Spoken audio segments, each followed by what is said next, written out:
Dear friends, हम section 420 तक पढ़ चुके हैं। आज हम सेक्शन 421 CRPC का अध्ययन करेंगे। मैं रामफल मौर्य, एडवोकेट, आपका नो द लॉ चैनल में हार्दिक अभिनंदन और स्वागत करता हूं। और अब हम आते हैं सेक्शन 421। 421 सेक्शन क्या कहता है? Levy of fine. वस्तुतः जो है लेवी के माने है officially demand and collection of the money. तो लेवी ऑफ फाइन सेक्शन 421 के तहत क्या कहा गया है कि warrant for levy of fine के जुर्माने की वसूली के लिए कैसे वारंट जारी होता है, ये बात इसके अंदर कही गई है। तो सेक्शन 421 का एक क्या कहता है? जब किसी अपराधी को जुर्माने का दंड दिया गया है, केवल जुर्माने का दंड दिया गया है, तो इस दंड का आदेश देने वाला न्यायालय निम्न प्रकारों में से किसी या दोनों प्रकार के जुर्माने की वसूली की कार्रवाई कर सकता है। अब दोनों प्रकार से कैसे वसूली की जाती है वो प्रकार मैं आपको बताता हूँ।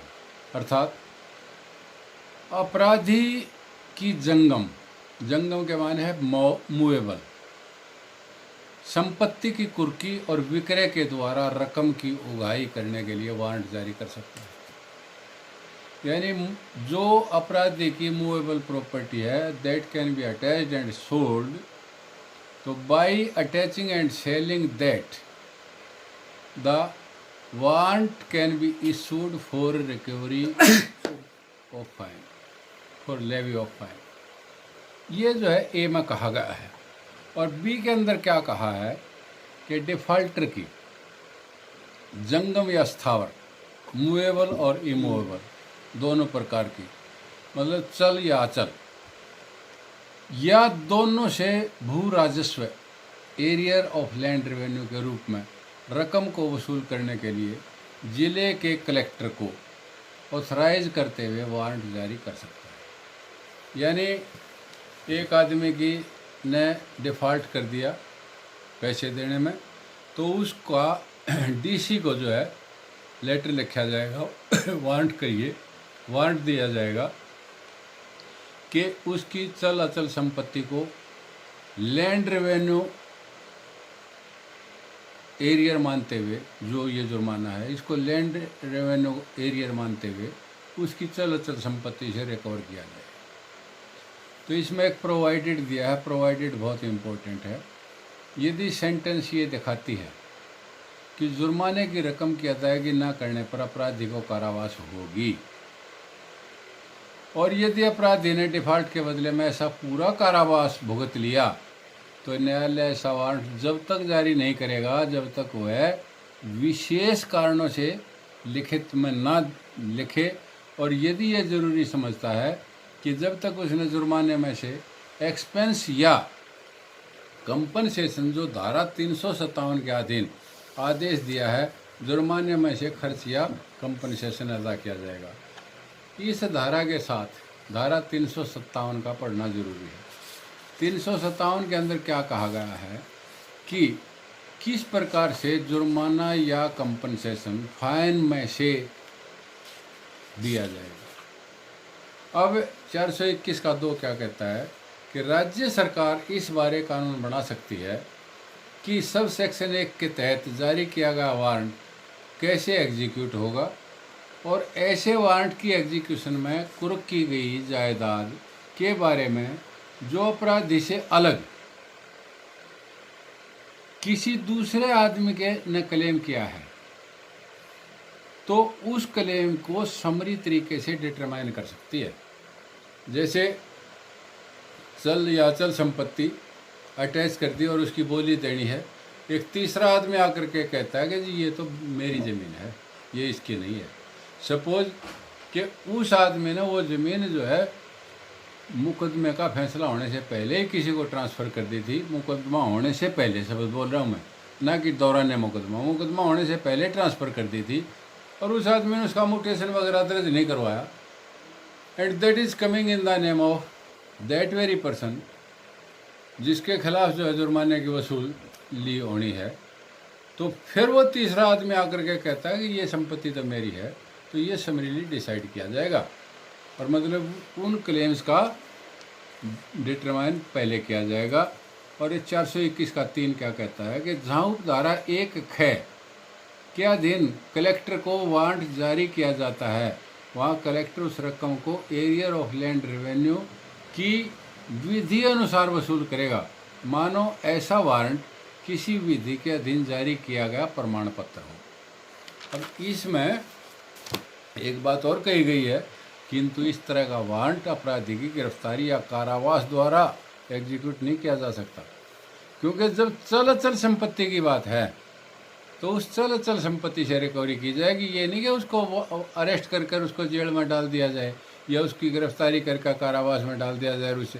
तो इसके ऊपर एक अथॉरिटी है 2007 एक क्रिमिनल कोर्ट केस 663।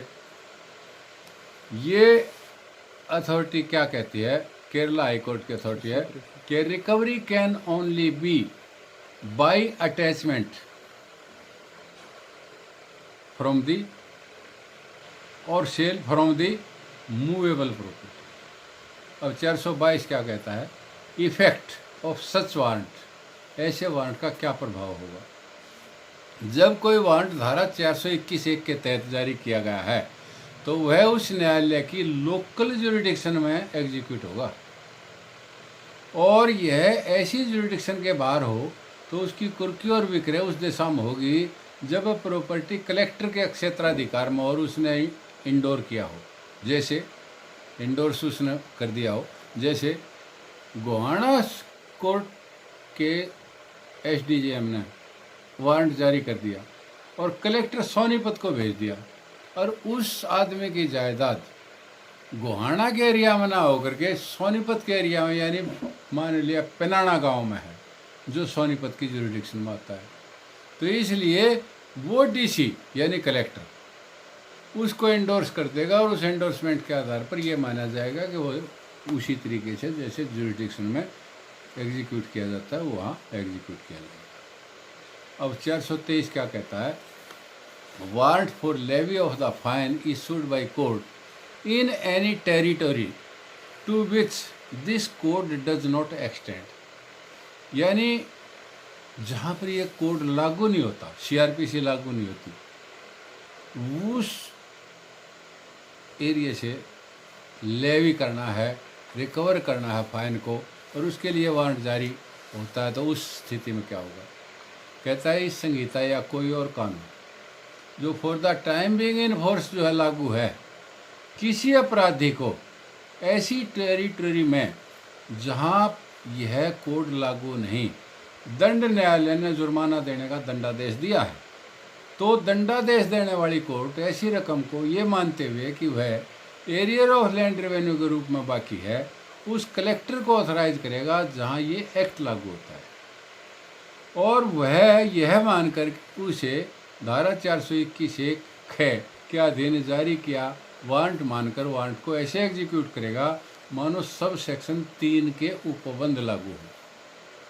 तो 424 क्या कहता है कि suspension of execution of sentence of imprisonment, जब अपराधी को केवल जुर्माने का या जुर्माने के डिफॉल्ट की सूरत में कारावास सुनाया जाता है, तो जुर्माना तत्काल नहीं दिया जाता, तो तब न्यायालय क्या करेगा, जुर्माना सुना दिया या ये भी बता दिया जुर्माना ना देने की सूरत में जो है इतने दिन की सज़ा होगी, तो फिर क्या है, और वो जुर्माना पे नहीं करता, तो न्यायालय क्या करेगा, आदेश दे सकता है किस बात का, कि जुर्माना या तो ऐसी तारीख को या उससे पहले जो आदेश के 30 दिन से अधिक बाद की ना हो, यानी 30 दिन के अंदर अंदर की कोई तारीख हो, पूर्णतः देय होगा या 2-3 किस्तों में पेएबल होगा।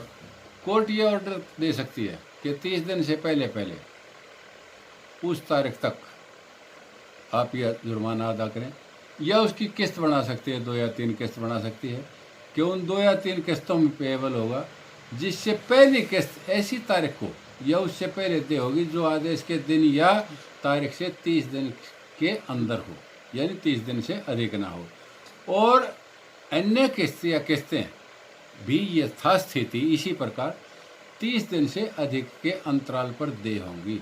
यानी जो 30 दिन का वो दे दिया पहले का, उसके बाद इसी तरीके से वो 30 दिन से फालतू की नहीं होगी। अब कारावास के दंड को एग्जीक्यूशन को सस्पेंड कर सकता है।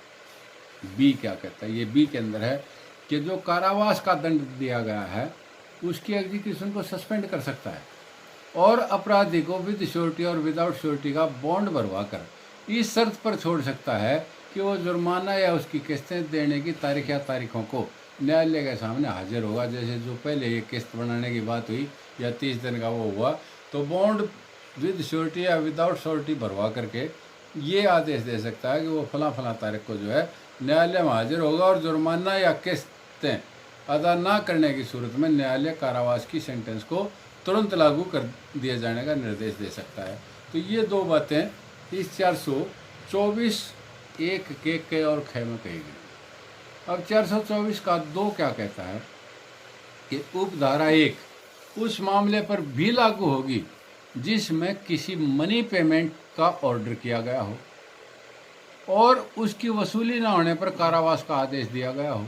वह आदमी जिसके विरुद्ध आदेश दिया गया है और उससे बॉन्ड लिखने की रिक्वायरमेंट की गई है या अपेक्षा की गई है और वो बॉन्ड भरने में असफल रहा है, तो न्यायालय कारावास का दंड तुरंत पारित कर सकता है। 425 क्या कहता है कि हु में इशू वारंट, वारंट कौन जारी कर सकता है। किसी वारंट को जो दंडादेश के निष्पादन एग्जीक्यूशन के लिए जारी किया जाता है वही मैजिस्ट्रेट या न्यायालय जारी करेगा जिसने सेंटेंस दी या सेंटेंस सुनाई या उसका सक्सेसर इन ऑफिस जो भी ऑफिसर होगा उसके द्वारा जारी किया जाएगा। अब 426 क्या कहता है, sentence on escaped convict when to take effect. एक आदमी कन्विक्शन हो गया, सेंटेंस दे दी गई और वो सेंटेंस भोग रहा है और वहाँ से एस्केप हो गया, भगौड़ा हो गया, भाग गया, तो तब की स्थिति में क्या होगा। तो सब सेक्शन 1 क्या कहता है कि जब कोई कन्विक्टेड पर्सन निकल भागा जिसे मृत्युदंड या आजीवन कारावास या जुर्माने की सजा सुनाई थी, तब ऐसी sentence subject to provisions contained herein तुरंत प्रभाव से लागू हो जाएगी। जब निकल भागा कन्विक्ट को इस संहिता के अधीन किसी अवधि का कारावास दिया जाता है तो क्या होगा, तब ऐसी सजा उस सजा से जिसे वह भोग रहा था और भाग निकला ज़्यादा कठोरतम किस्म की है तो नया सेंटेंस तुरंत लागू हो जाएगा। जैसे जो नई सज़ा सुनाई पकड़ा जाने पर, क्योंकि ये भी तो एक अपराध हो गया ना कि जेल से भाग गया था, तो उसकी जो सज़ा सुनाई गई अगर पहले वाली सज़ा से कठोरतम है तो ये लास्ट वाली जो कठोरतम है ये पहले भुगतनी पड़ेगी।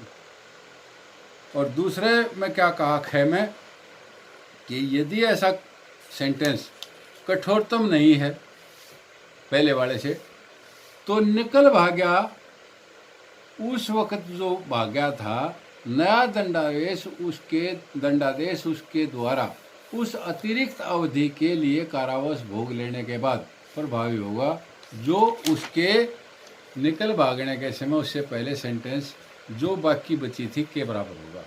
यानी दूसरे वाली अगर कम कठोरतम है तो जो बची और सजा है ना उसके बराबर की सजा जो है, मतलब ही विल हैव टू। अब जो है सब सेक्शन 3 क्या कहता है, उपधारा 2 के प्रयोजनों के लिए कठोर कारावास की सेंटेंस साधारण कारावास की सेंटेंस से कठोर किस्म की समझी जाएगी। और 427 के ऊपर हम आते हैं। 427 क्या कहती है कि जब कारावास की सेंटेंस पहले से भोगने वाले व्यक्ति को बाद में दोष सिद्धि होने पर कारावास या आजीवन कारावास की सेंटेंस दी जाती है,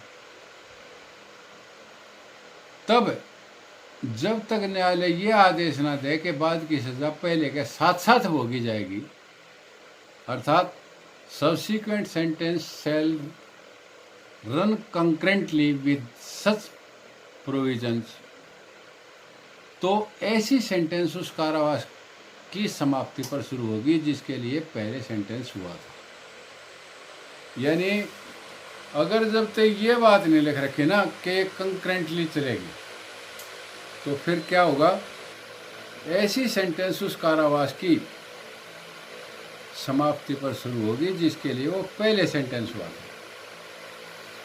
तो अब इसका प्रोवाइडेड क्या कहता है, परंतु जहाँ ऐसे व्यक्ति को धारा 122 के तहत सिक्योरिटी फर्निश करने में असफल रहने के कारण सजा दी गई थी, ऐसी सजा भोगने के दौरान ऐसे आदेश दिए जाने से पहले किए गए जुर्म के लिए कारावास की सजा सेंटेंस जो हुई है वो बाद में सेंटेंस तुरंत लागू हो जाएगी। तो इस प्रकार से 427(2) क्या कहता है कि जब कोई व्यक्ति जो आजीवन कारावास की कन्विक्शन पहले से ही भोग रहा है और बाद में फिर कारावास या आजीवन कारावास हो जाती है, तब बाद की सज़ा पहले वाले के साथ साथ भोगी जाएगी। पहले आजीवन हो रही है, दूसरी में भी आजीवन होगी, तो आजीवन के बाद आजीवन क्या होगा, क्योंकि आजीवन के माने तो टिल द लास्ट ब्रेथ है। तो फिर कहता है ये कंकरेंटली चलेगी। और इसके ऊपर अथॉरिटी है 2017 criminal law general 166 supreme court, Shyampal versus Dayawati है। ये AIR 2016 सुप्रीम कोर्ट 50/21 पर भी दर्ज है। तो अब मैं आपको एक इसके ऊपर अथॉरिटी बताना चाहूँगा। वो अथॉरिटी है कंकरेंट रनिंग के ऊपर। ये क्या कहता है, power to direct is discretionary. ये कोर्ट की मर्जी पर है, चाहे जैसी भी मतलब अपनी शक्ति का प्रयोग कर सकती है। Acute convicted for offence under section 138 of the negotiable instrument act in respect of two cases arising out of successive transactions in series between same parties and tried together was sentenced to simple imprisonment for 10 months and fine of rupees 6,50,000। दो case चले, दोनों के अंदर जो है 10-10 महीने की सज़ा और 6.5 लाख रुपया जो है मतलब compensation in both the cases was passed. Considering duration of custody of accused as evidenced by custody certificate of Deputy Superintendent of Prison, to that effect substantive sentence of 10 months simple imprisonment awarded to accused in both cases directed to run concurrently। तो ये दोनों की दोनों concurrently चली। तो यह authority जो है AIR 2016 सुप्रीम कोर्ट क्रिमिनल 1492 पर भी अंकित है और AIR 2016 सुप्रीम कोर्ट 50/21 पर भी अंकित है। अब जो है हम अगले केस की बात करते हैं। Mohan Nair versus state of Kerala का एक केस है, AIR 2017 सुप्रीम कोर्ट 3238 पेज। इसके अंदर क्या हुआ, section 427(1) CRPC stipulates that where a person undergoing a sentence of imprisonment sentence on a subsequent conviction to imprisonment, it shall commence at expiration of imprisonment previously sentenced unless court directs that subsequent sentence shall run concurrently with such previous sentence. In fact and circumstances of case, exercise of discretion under section 427(1) CRPC mandates that substantive sentence imposed upon appellant in 3 separate prosecutions directed to run concurrently except default sentence। तो ये authority जो है इस बिंदु के ऊपर important थी। अब मैं 428 के ऊपर आता हूँ और सेक्शन 428 क्या कहता है कि period of determination detention undergone by the accused to be set off against the sentence of imprisonment। set off के माने होता है एडजस्ट करना। जहां अभियुक्त व्यक्ति को किसी अवधि के लिए कारावास से दंडादेश किया गया है, जिसमें जुर्माना न देने के डिफ़ॉल्ट की सज़ा नहीं है। वैसे सज़ा सुना दी, जुर्माना सुना दिया, और इसके अंदर जो है जुर्माना का डिफ़ॉल्ट की कोई सज़ा नहीं है, तो वहाँ उसी मामले में ड्यूरिंग इन्वेस्टिगेशन, इंक्वायरी या ट्रायल में जो सेंटेंस सुनाए जाने से पहले उसके द्वारा डिटेंशन भोगी गई है, जैसे जमानत से पहले रिमांड पेपर के तहत जुडिशियल या मतलब पुलिस रिमांड कोई सा भी भोग गया है, वह उस सज़ा में मुजरा होगा, यानी सेट ऑफ होगा जो उसे दी गई है। और इस प्रकार सेट ऑफ के बाद शेष भाग की अवधि बारे कंडीशन या टर्म इम्पोज की जा सकती है। परंतु धारा 433 के में निर्दिष्ट मामलों में डिटेंशन की अवधि 14 साल की अवधि में सेट ऑफ मुजरा होगी। 433 आपको याद होगा कि जहाँ पर हमने पहले भी पढ़ा था, सेक्शन 55 और 58 आईपीसी पढ़े थे, वहाँ पर 433 सीआरपीसी का भी मैंने आपको जिक्र किया था और बताया था कि 433 क्या है। 433 है पावर टू कम्यूट सेंटेंस, यानी दंडादेश को लघुकरण करना। तो इसके ऊपर एक अथॉरिटी भी मैंने उस दिन शायद आपको बताई थी, नहीं बताई हो तो अब नोट कर लें। ये 433 के ऊपर है कि AIR 2015 supreme court supplement 1695 state of Rajasthan versus Mohammad Muslim Tagala. इस अथॉरिटी में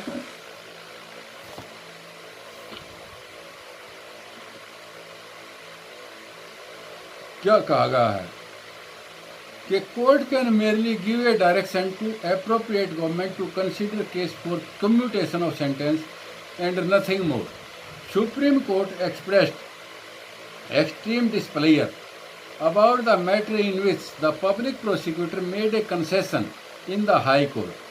Firstly, the offence is grave, and in such grave offence the public prosecutor ought not to have made a concession that the court should direct the government to commute the sentence. तो ये state of Rajasthan versus Mohammad Muslim Tagada वाले case में कहा गया है। अब हम आते हैं अगले केस के ऊपर। 2017 supreme court 5249 state of UP versus Tribhuvan and others. ये केस जो था, इसमें ये कहा गया कि period of detention undergone set off against sentence of imprisonment, benefit of set off of period entitlement किसको है? Respondent should be held to have been awarded jail sentence for 40 days for offence punishable under section 325 of IPC.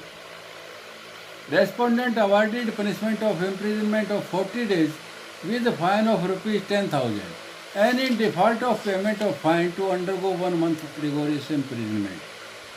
Since respondent already undergone jail sentence of 40 days, he is not required to undergo any further jail sentence. Impugned judgment of High Court modified. State of UP versus Tribhuvan Singh वाले case में ये AIR 2017 supreme court 5249 page के ऊपर ऐसा कहा गया है। अब हम आज का लास्ट सेक्शन 429 जो है शेविंग का पढ़ेंगे, और इसके अंदर क्या कहा गया है कि 426 और 427 की कोई बात किसी भी आदमी को उस दंड के किसी भाग को माफ़ करने वाली नहीं मानी जाएगी जिसके लिए वह पहली और बाद की कन्विक्शन के लिए लायबल है। यानी जब 427 और 426 में कोई भी बात है, वो उस व्यक्ति को इस बात के लिए कोई माफ़ी नहीं देती जब वो पहली और दूसरी दोनों के लिए लायबल है। अब 2 क्या कहता है कि जब जुर्माना के डिफ़ॉल्ट के सब्सटेंटिव ऑफेंस के साथ एनेक्स्ड है और दोषी उसके निष्पादन के बाद कारावास की अतिरिक्त सेंटेंस को भोगता है, तब जुर्माना देने में डिफ़ॉल्ट होने पर कारावास नहीं दी जा सकती। यानी 2 सब्सटेंटिव ऑफेंसेस के अंदर सज़ा दी गई है, और वो जो है एक के बाद जैसे वो शुरू हो रही है, तो जुर्माना ना पे करने की सूरत में फिर उसकी अतिरिक्त वो भोगने की आवश्यकता नहीं है, वो डिफ़ॉल्ट होने पर कारावास नहीं दी जाएगी।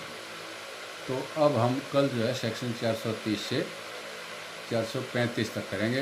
इन्हीं शब्दों के साथ मैं अपनी वाणी को विराम देता हूँ। आप सब ने मेरा सहयोग दिया, धन्यवाद। अगर आपको मेरा लेक्चर पसंद आया हो तो आप इस चैनल को सब्सक्राइब करें और वीडियो को लाइक करें, शेयर करें। जय हिंद।